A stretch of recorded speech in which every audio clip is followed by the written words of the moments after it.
Et on se retrouve donc pour cette revue de presse de l'économie.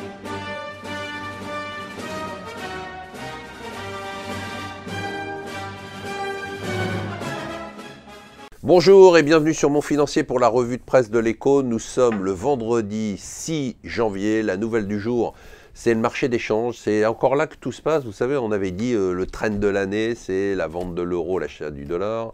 On va à la parité. L'euro, il vient de remonter à 1,06. On avait dit, il y a un truc, il y a un coup sûr. Il faut acheter le dollar et vendre le yuan. Le yuan vient faire sa plus grosse progression en 2 jours de toute son histoire. Qu'est-ce qui s'est passé?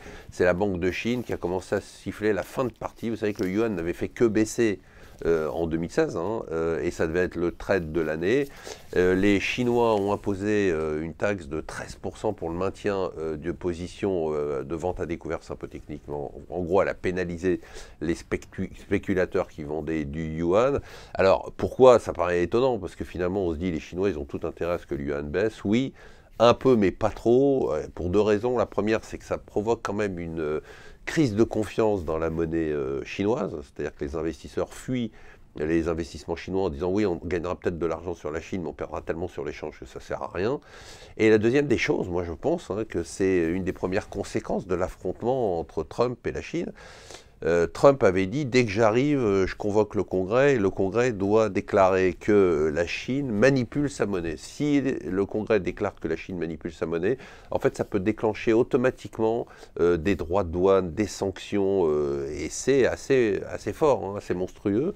Et donc, je pense que la Chine se dit, mieux vaut prévenir que guérir. En fait, il semble que ce que Trump appelle dans son bouquin The Art of Deal, l'art de les négociations, c'est-à-dire en fait aboyer, gueuler, menacer, fonctionne, puisque pour l'instant, par ses tweets, il arrive à faire ce qu'il veut. Il semble qu'avec la Chine, les Chines aient compris que pour une fois, en phase 2, ils n'ont pas des mous comme en Europe ou aux États-Unis avant.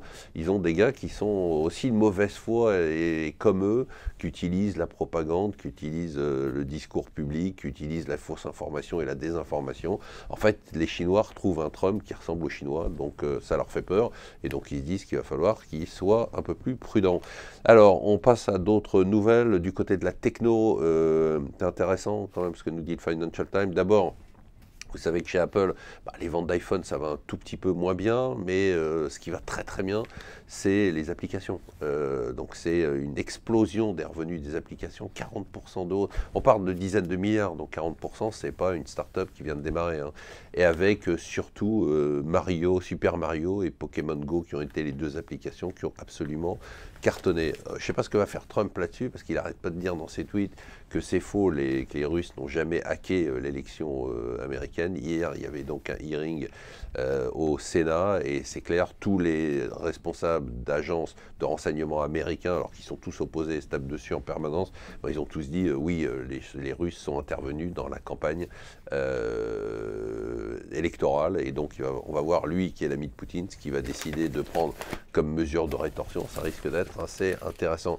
Les rapports continuent à sortir, et ça c'est passionnant, sur l'impact de la réforme des retraites sur maintenant l'emploi des seniors et sur les comptes de la caisse des retraites. On s'aperçoit, et c'est ça le miracle français, c'est qu'on est dans une situation qui est tellement bloquée de partout que dès que vous débloquez un tout petit peu, comme la réforme de 2010 sur les retraites, vous avez un effet favorable qui est phénoménal.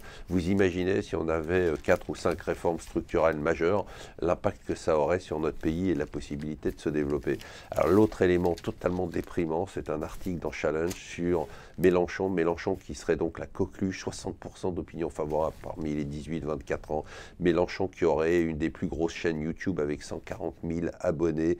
Mélenchon qui est la 5e personnalité favorite des Français.